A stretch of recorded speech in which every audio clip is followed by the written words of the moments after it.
One, probably important to know that when we spent our first 20 months in a borrowed space, just Sunday evenings.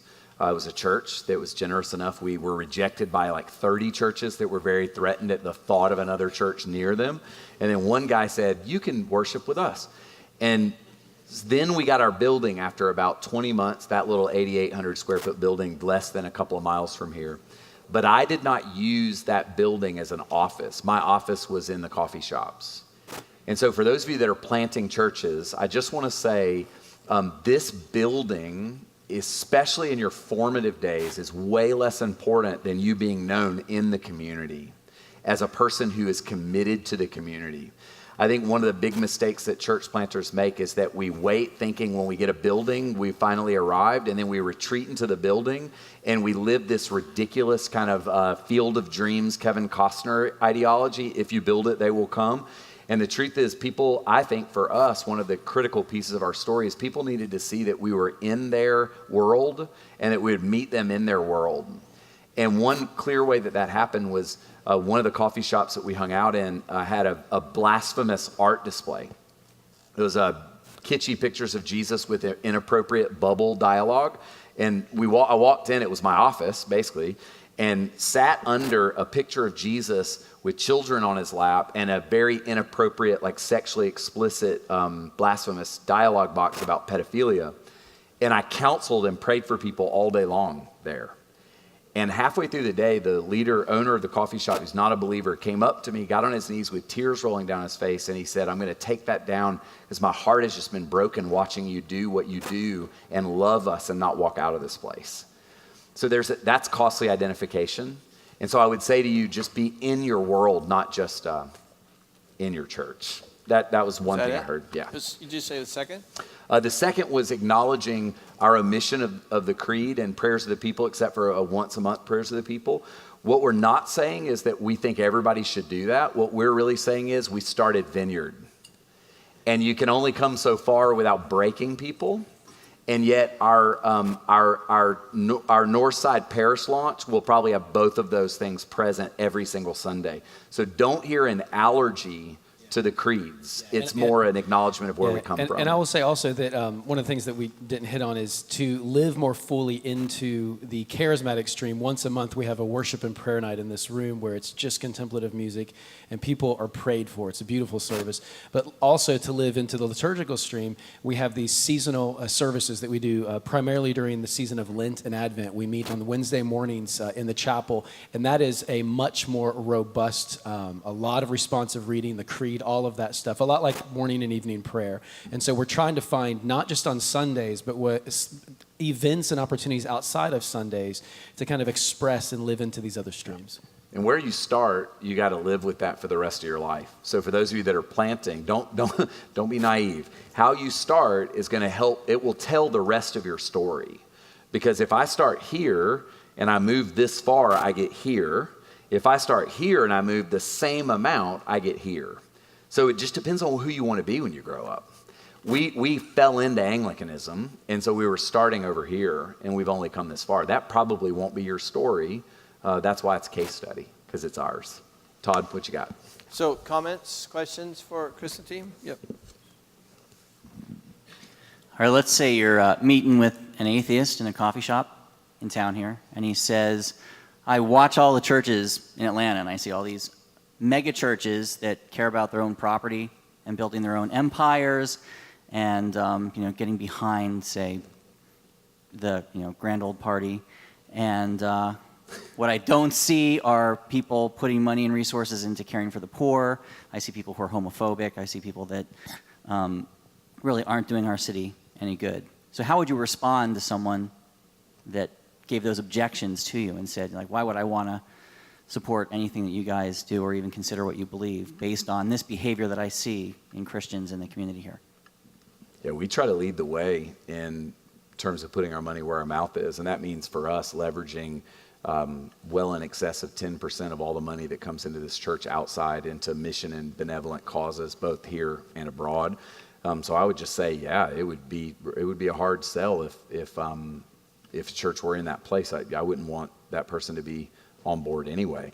I think for us, part of the humility of a long obedience is that we really can't speak for the whole church. We can just try our very best to be humble and honest and faithful in this church. So I think the longer you do a thing, hopefully the more micro it becomes, rather than kind of offering. I don't feel qualified to offer commentary on the whole state of the body of Christ, even in Atlanta. We just want to own our stuff here. And I also just want to say additionally, like I would probably say, were I sitting at a table with this person, that I don't know even of the mega churches in Atlanta, any of them who have a stated goal to empire build, right? So being able to also not just sort of like clear ourselves, but also having a really gracious posture towards the church in general and trying to engender that in people, regardless of how it may seem from where you sit. The truth is, oftentimes a lot of those things are happening in ways that go unseen and unnoticed. Yeah, I would say for me, Andy Stanley. So we all know who Andy Stanley is. I love that guy. Yeah. I love him. I have his cell phone number. I won't share it with you. The reason why I have it is because when our church was 500 members, he found my phone number, reached out to me as a young church planner and just said, I do this huge thing and I just want to love on people who are getting started, and basically said, I care about you. Drove down and hung out in our little 8,000 square foot warehouse. So when people come and they're like, oh, the big bad, I'm like, I'm going to stop you right there. If you're going to talk bad about Andy Stanley, I wouldn't go to Andy's church. It's not my stream. It's not my deal. But we have to love the body of Christ, right? Even when it's all shapes and sizes. And of course we can offer commentary about those things. But for us, there's a sense of trying to be benevolent there. Yeah, one thing that was really helpful for us, actually in our early years, where we did wrestle with that, like size culture stuff, and it was easy, even in our 300-400 person church, where it's like, this is bigger than we ever thought it was supposed to be or wanted it to be even, and it doesn't seem to be stopping. Are we okay with this? The Tim Keller article that some of you might have seen, the Process management. Process Managing Church Growth is one title of it, but there's a better one because it's not actually about church growth. It's about church size dynamics. Church really size good- and leadership good article. dynamics. If you Google that, I think it's out there on their Redeemer City to City website, or email me and I can find it. But it's like a 15-page article, and it talks through both the strengths and the challenges that come from, I don't know, like 4 or 5 different size categories of churches. And it was just really liberating for us to engage with it in that way then, because it was more about a sense of calling and discernment of, Lord, where would you have us, than about moralizing one size versus another. That's good. Anything else there? All right, someone else? Yes, ma'am. I love your art, and I wanted to know how you picked it and how long you've had it. And I just think it's just such a magnificent addition to your church. I mean, it really, to me, it just speaks Anglican. Oh. And I think I just think it's wonderful. So I want to thank you. You're welcome. I did all that art myself.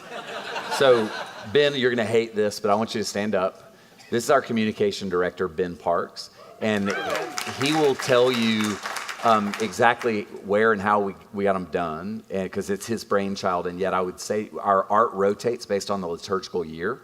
So we have and hopefully we're on a 2 to 3 year cycle, so that they just change. So our church gets really excited when they change. But it's a relatively new piece for us in terms of having art in the hallways like this. And Ben can give you very specifics on how that can be done without spending $1 bazillion as well. So, yeah. Great. Someone else? Oh, wait, hold on. All right, Jamin, you're up. Hey, guys. I just wanted you to speak to, if you could, you talked about the hard conversations in coffee shops. How have any of those conversations changed what you believed or practiced as a church? Because you can have hard conversations, but as a minority, I instantly think about, I've had hard conversations with people and they endured it, but that doesn't mean that they often walked away and said, but I'm going to still do the exact same things I was doing before. Yeah. So That's a great question. Ashley, you want to take that one?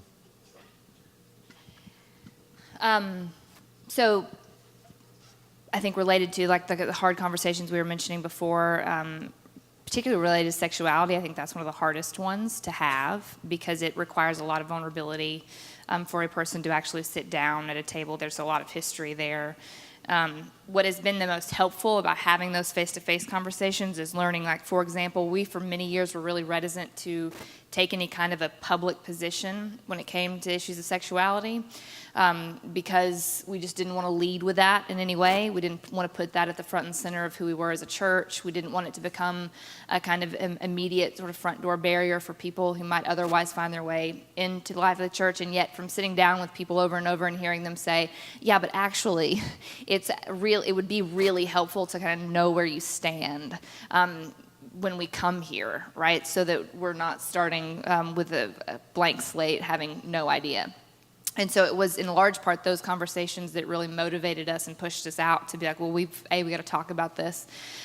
We need to put something in writing so that's accessible to people. And in many ways, we were really reticent and reluctant to do that. We just didn't want to. And yet, in honor of what we had heard and received from other people, it felt like the right thing to do and was the right thing to do. When it comes to issues of diversity, specifically racial diversity, I think one of the things that has most recently, I'll be, just to state this name this as an example, shifting my role here in the upcoming months to more of a focus on theological engagement and education in order to, in large part, give more thought as a member of our senior leadership team to those kinds of issues. What is the best thing to do? What do you need to change? What sacrifices ought we to be making? What does that actually look like in order, like what's the goal, when it comes to those sorts of things? And you can sort of either have other people tell you what the goal should be, and it could be, people that we love and trust, but actually for us as a leadership team to be able to commit real space and resources to asking the Lord, God, help us navigate this. And that will require trade-offs, real sacrifices that we want to and are willing to make. And I would say on a very practical level, having conversations, whether they're around race or sexuality or whatever it is in your context, should, if we're listening, force us to read deeply and widely about what it is that we're talking about. So for me, when enough same-sex attraction conversations triggered, I knew that I had to go on a learning journey and read both affirming and traditional books so that I could kind of navigate the dialogue in a way that wasn't naive or seemingly kind of like, narrow shut down. So for us, a lot of times listening, one of the heart motivations for me in being up in Memphis for the 50th anniversary of Dr. King's assassination is because I feel increasingly that our leadership team is being burdened with what is our spot in this conversation around race reconciliation and race relations, because we don't know. But some of that is admitting we don't know. But then you can't just stay there. You got to then start learning, which is very uncomfortable sometimes because it forces those of us who love to be competent to admit that we're beginners. And a lot of us, it's been a long time since we were really brave enough to admit that we weren't good at something or knew enough.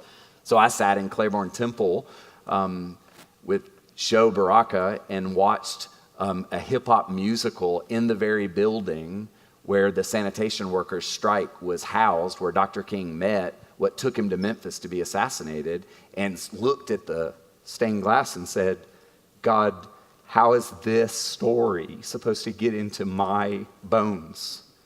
And I don't know.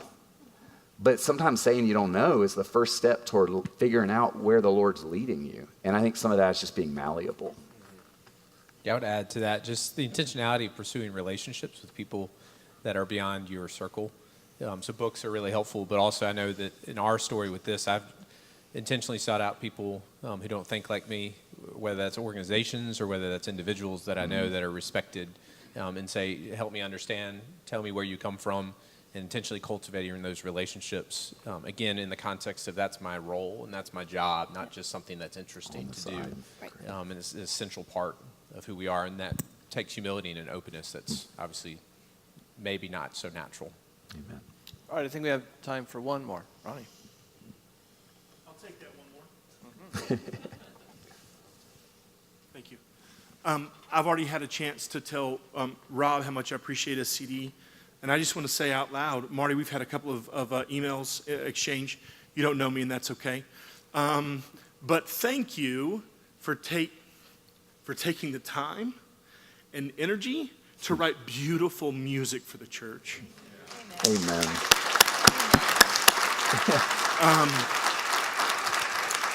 So I come from I was saved from the mega church, thanks be to God.